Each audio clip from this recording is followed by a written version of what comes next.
and today we're doing it differently. They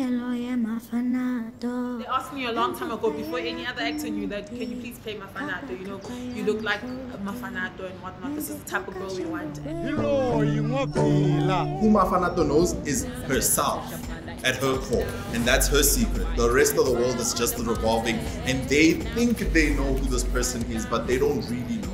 Mafanato.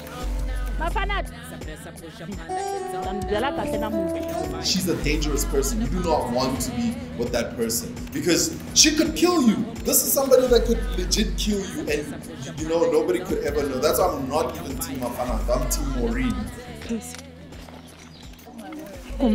I don't think I'd want a girl interfering into my marriage. And once you get the opportunity, you really want to do it, and that's why I was just so committed to it and never wanted to back down and say, hey, I'm sick. I'm